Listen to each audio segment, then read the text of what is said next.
You ever feel like every time you open up the dang internet, you get told something different about what you can eat? Maybe one week it's like, cut out your carbs. And then the very next week, it's like, no, no, no, carbs are life. You got to keep them. Here's why.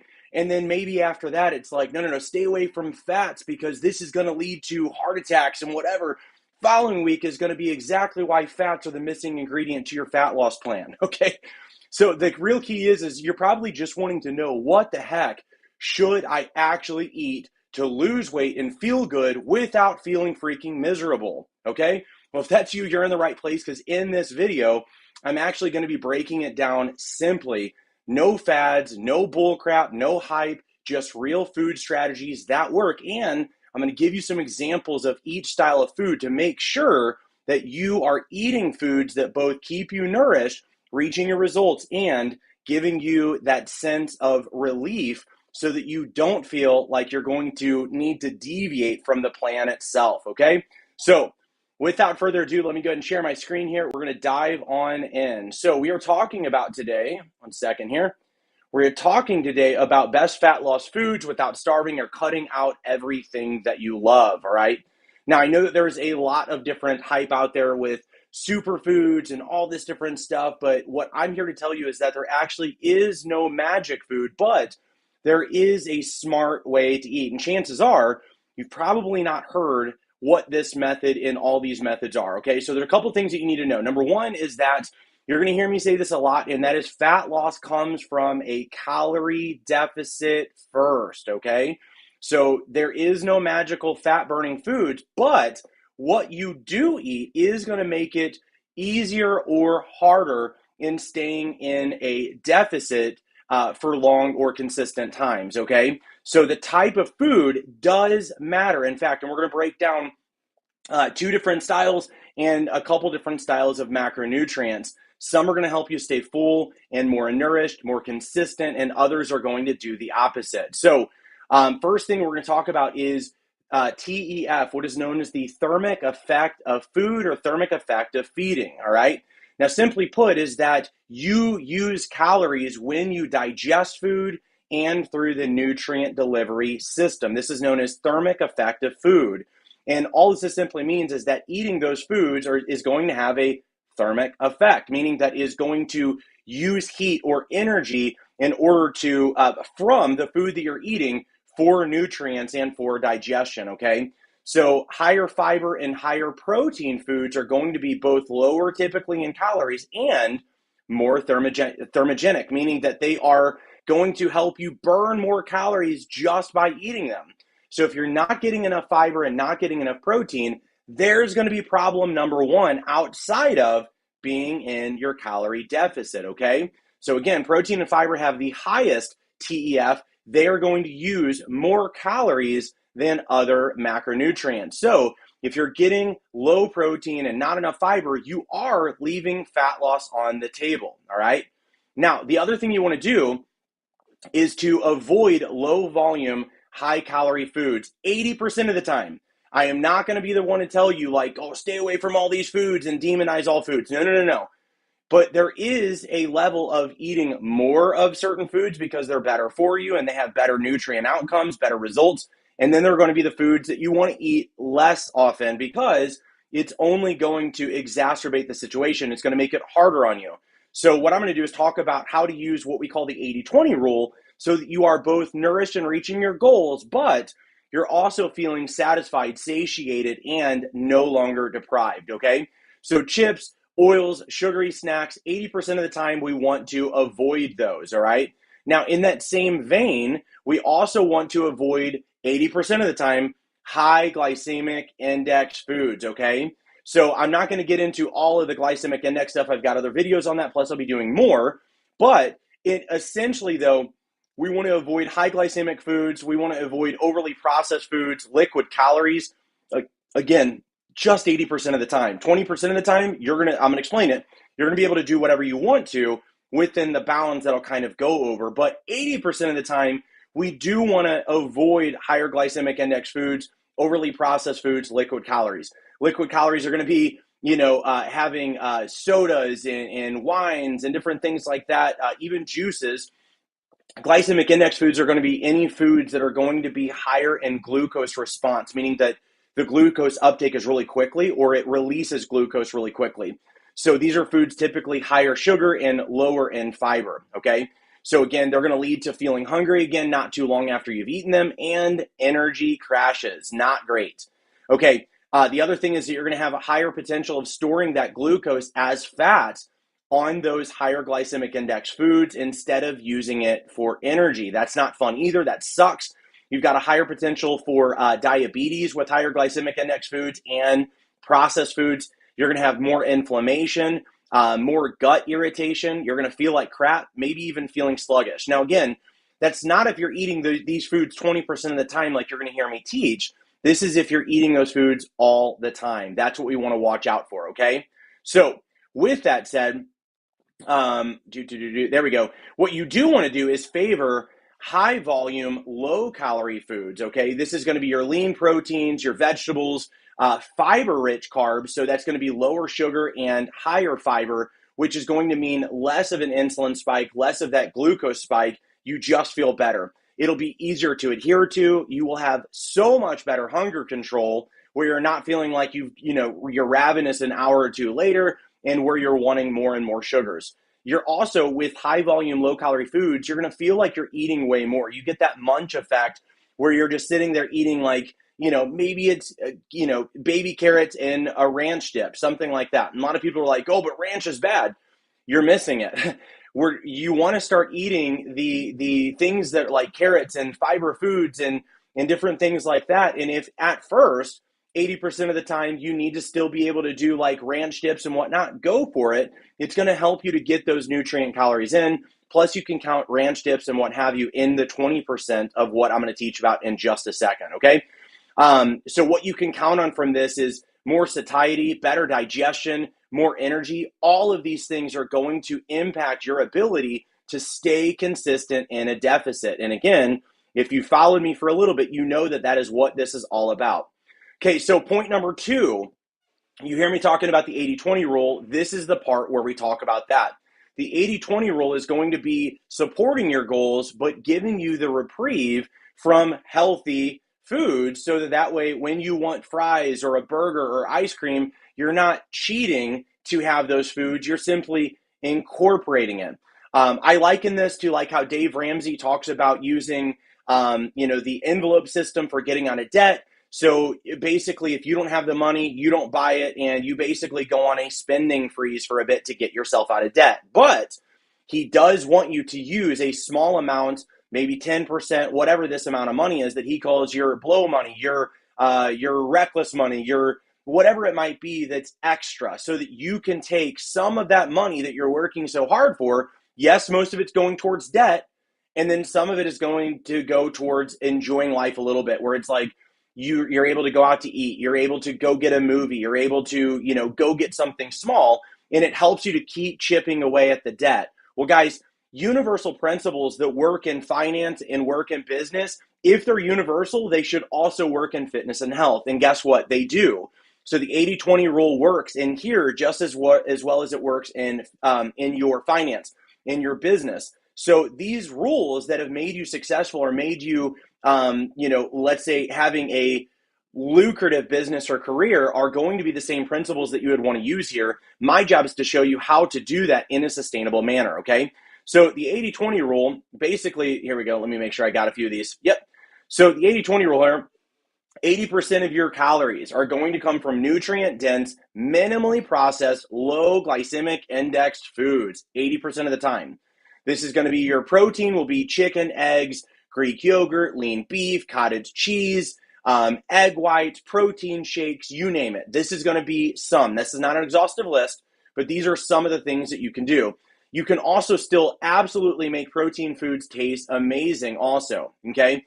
Such as chicken or beef tacos, seasoned meat, and all this makes it so good. In fact, we just had chicken tacos yesterday, and the seasoning was so good, and we cooked it in the pressure cooker. It tasted so much better than what you would get at most restaurants. And I mean, it was amazing. I had it twice yesterday. It was so good. Chimichangas, protein and fruit smoothies, Greek yogurt with a mix in. Like if you've seen Alex Hormozy, he talks about mixing in like a Crystal Light packet or something like that. Yes, is there going to be sucralose or things like that, or some form of artificial sweetener? Yes. Do you want to eventually take those out or remove them? Sure. You can call those 20% if you want to in the 80-20 rule, or you can just work on gradually replacing those later. But right now, you don't want to just throw out everything because you're going to end up feeling miserable. You won't be able to stick with it, okay? Buffalo chicken pizza is another one that we love to do too. If your food is boring, though, you're just not doing it right. I can promise you that. If you need help, drop a comment below. Let me know what you want me to cover, and I will cover more on how to make your food less boring so that you can stick with things and get your results, okay?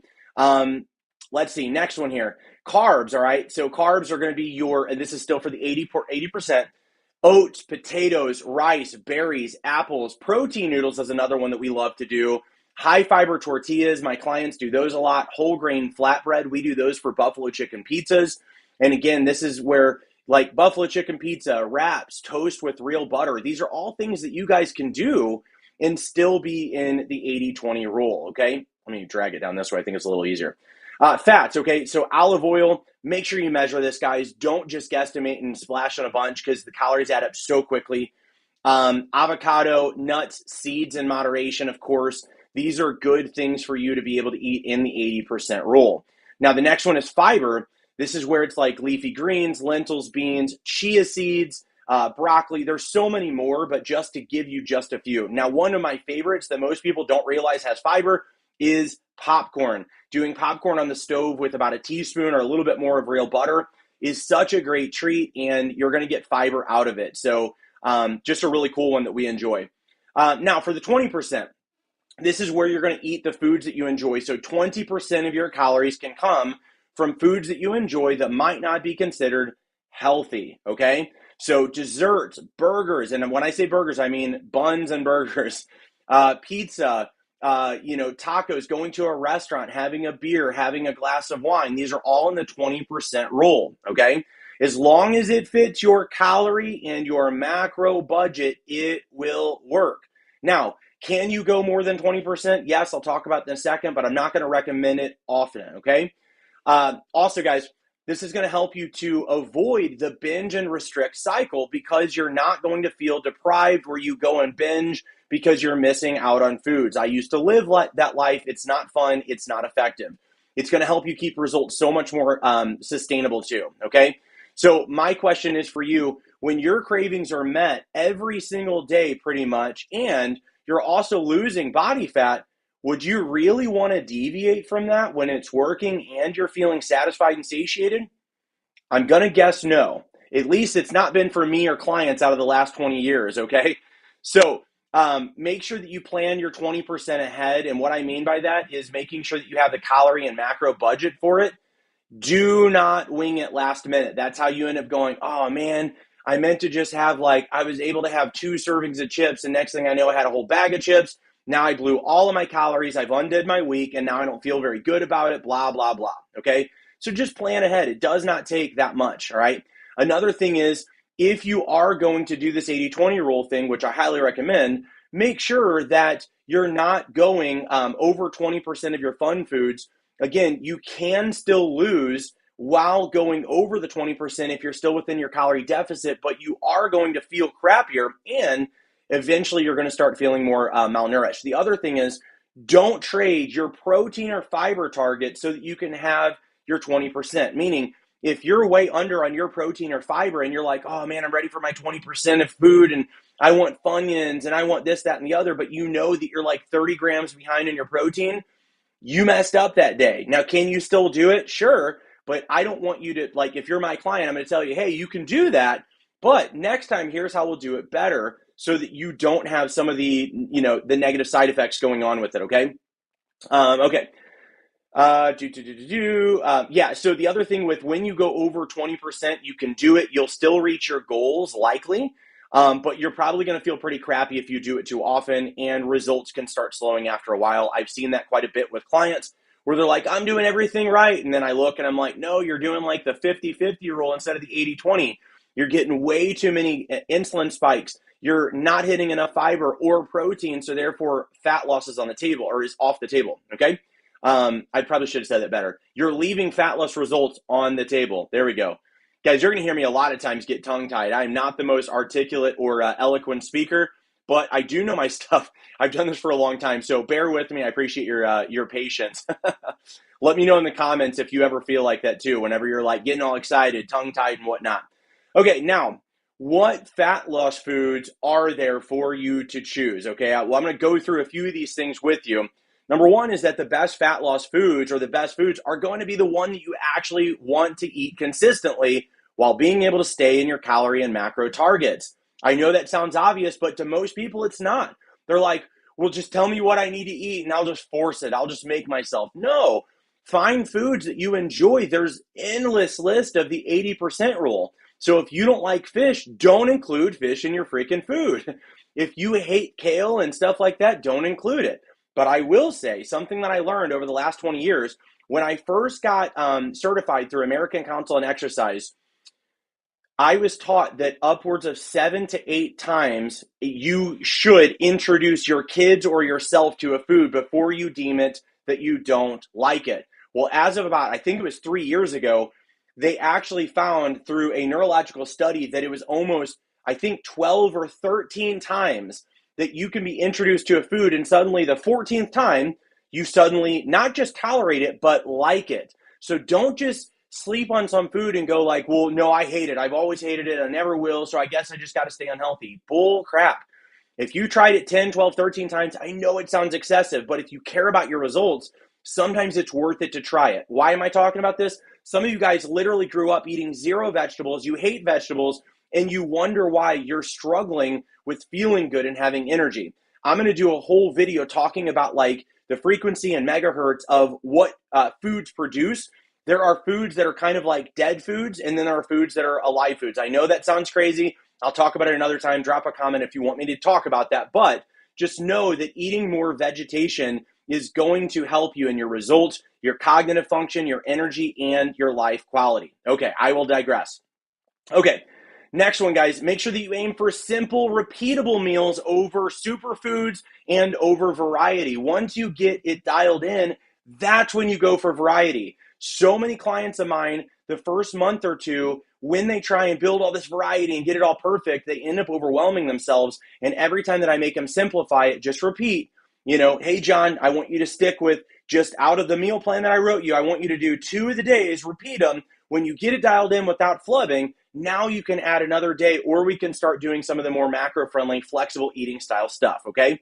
So make sure that it is simple and repeatable at first. The other thing you want to do is make sure that you're aiming for portable, easy to prep, affordable, and tasting good for your meal prep to begin with. That means that, yes, you might like certain foods, but if they take you a freaking 2-hour, segment to cook them or to prep them, and that's draining you and making you dread it, get that out for a bit. Focus on the portable, easy to prep, affordable, tasting good, simple, repeatable meals. That will lead to what you want to. Because again, guys, we're building habits. Everything in Joyfully Fit 365 is all about sustainable, repeatable, enjoyable, consistent results that you can keep up with without feeling miserable, okay? All right, next here. High satiety foods, all right? This is where you really want to make sure that you're focused on so that you don't just feel like you're getting results. You feel satiated. You feel like you're full. You feel like you're not starving all the time. A lot of times people are eating foods that don't necessarily leave them feeling full or satiated, and then they feel like dieting sucks, healthy eating sucks, eating macro-friendly food suck. No. It's just your choices suck. So high satiety foods are going to be potatoes. Guys, I have potatoes regularly every week. I'm so tired of health food people and fitness people telling you, no, avoid potatoes, they're bad, they're this, they're that. No, white potatoes are going to be a little bit higher in glycemic index, but you can do sweet potatoes, red potatoes. You can change the way you eat them, all kinds of things to make them still enjoyable, but still reaching your goals. Greek yogurt is another one. Eggs. Guys, you don't have to cut out the yolks if you need to because you're getting too much fat. Fine. But another thing is you don't have to go all or nothing. So instead of doing all egg whites, I know I'm doing air quotes a lot. These are things I hear a lot from people. Instead of doing all egg whites, maybe if you're doing 5 eggs, do like 2 yolks and 3 egg whites, 2 full eggs and 3. There's always like a way to modify what you're doing so that it's more sustainable, more enjoyable for your lifestyle. Now, the other thing that you want to keep in mind is I know that you want results, but you want to think lifestyle first. If you hate cooking, don't build your plan around gourmet prep and things that take you 2 hours to cook. You're going to dread it. You're going to end up making excuses on why you can't stick with it. You're not going to get the results, and then you're going to blame a system instead of the choices, okay? The other thing is you want to make sure that you're choosing meals that give you energy, that digest well, and don't leave you ravenous at 9 p.m., okay? Now, there are certain foods that, again, you might eat, and then you feel like an hour later you're starving. This is where, again, if you're doing too much of the 20% rule, but you're making it 30, 40, 50%, this is where you're going to start feeling more ravenous at night before you go to bed, okay? All right, that's all for that one. Last part here. Okay, so in summary, guys, there are no fat loss foods per se that you need to, quote, force yourself to eat, all right?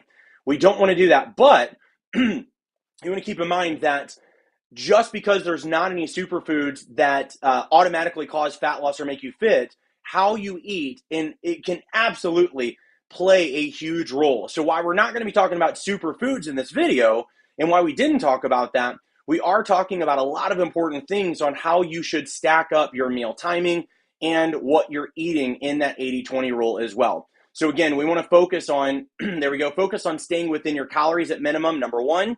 So my rule that I teach clients is, number one, guys, if all else fails, number one, focus on calories first. Next, once you've made sure that your calories are in check, meaning that you didn't go over your calories and you're not significantly under, second part, get all your protein, okay? Protein first before everything else. Then from there, once you've got your protein, now it doesn't mean that you get your protein and then go to the next thing. It's just that first we make sure that we've got your calories. If we are within our calories and we're crap on fiber and protein, we work on it. And then we work on protein. And when that's dialed in, we work on fiber. When that's dialed in, now is when we really start getting more dialed in on the rest of the macronutrients and micronutrients, okay? Then lastly is where we really dial in that 80-20 rule for sustainability and nourishment. What I mean by that is, in the beginning, if you're struggling to get the 80-20 rule, but you're doing good on calories and protein, you're good. Stay with it. Keep going. Don't beat yourself up. Oh, Lance, I'm not doing good. The 80-20 rule I'm sucking on. That's okay. You're sucking on it now, but you're doing amazing on calories, protein, and fiber. You're staying in your lane. You're doing good. You're getting results. Don't change something that's working. This will keep you fit and healthy for life, all right? Now, lastly, guys, if this made sense and helped clear things up a bit, would you mind hitting that like and subscribe button? It truly, truly goes so long, in such a long way, to help support the channel so that I can keep bringing you content just like this, and it sends a signal to the algorithm to show more people like you who are actually not interested in quick fixes. So that's it, guys.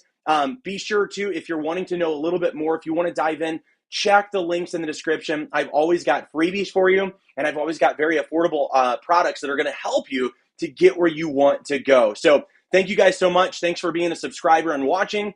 Be sure to share this if you feel like it helped, and we will see you guys on the next one. Now, last thing is that I'm going to most likely be covering let me cancel that. There we go. I'm going to be covering stress. I covered sleep, which is one of the two gatekeepers.